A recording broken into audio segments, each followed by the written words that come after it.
दूसरा वो है जिसकी ज़ियारत होती है, एक वो है जिसकी ज़ियारत होती है, दूसरी वो है जिसकी क़यामत होती है।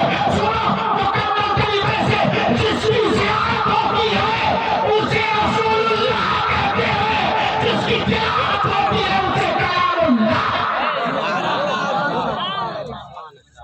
ये वो कुरान है, ये वो कुरान है।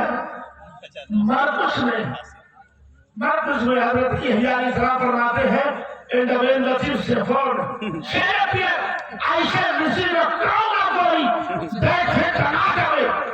फरमाते जो सरदार उलमा जाहिर होगा, वो आखिरी नबी जाहिर होगा, वो नबियों का नबी जाहिर होगा, वो रसूलों का रसूल जाहिर होगा, तो उसके साथ जलाल का एक ऐसा सेहरा होगा जो मुरझाएगा नहीं।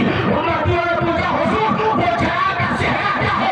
आपने कहा सुनो, वो जलाल का सेहरा उनके साथ आने वाली किताब है जो कभी मुरझाएगी नहीं, कभी नहीं मुरझाएगी।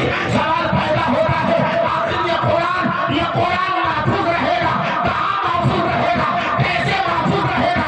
उलमा से सवाल होगा, हजरात आप सब बताएं ये कुरान बचेगा कहाँ? क्या कुरान महल पर बचेगा? क्या कुरान सुल्तान में बचेगा?